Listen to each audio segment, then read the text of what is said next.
Have a good evening. School crossing guard Teresa Dorn has spent 11 years keeping kids and their families out of harm's way. Hi, how are you? But nowadays, distracted drivers aren't her main concern. It's cars with no driver at all. I just don't think it's very safe. California remains one of the country's largest testing grounds for self-driving vehicles.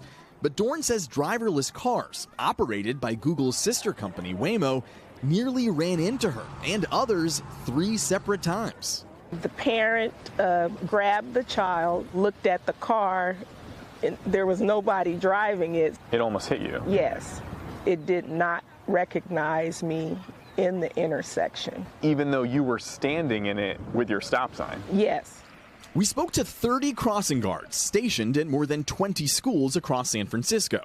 Nearly 1 out of every 4 told us they experienced some type of close call in the crosswalk with a Waymo driverless car within the past year, though they couldn't remember exact dates, nor did they file police reports.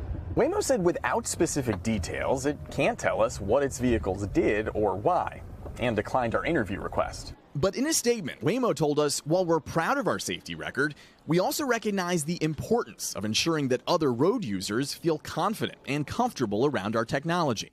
Is there a lack of oversight here? I think what you have is well-intentioned action, but it's just not comprehensive enough. California Congressman Kevin Mullen wants the Department of Transportation to force driverless car companies to reveal how often their vehicles are involved in a near miss.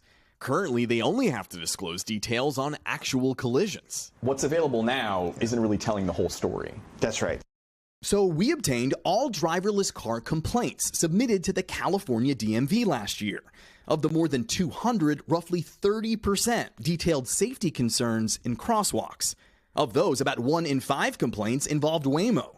The bulk of the rest, GM's Cruise, which is still working to get back on the road after safety issues pushed the company to pause its entire fleet of driverless cars last October.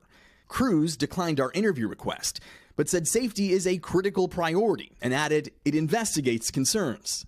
These are complaints coming from different people, sharing some pretty eerily similar safety concerns. Does that worry you?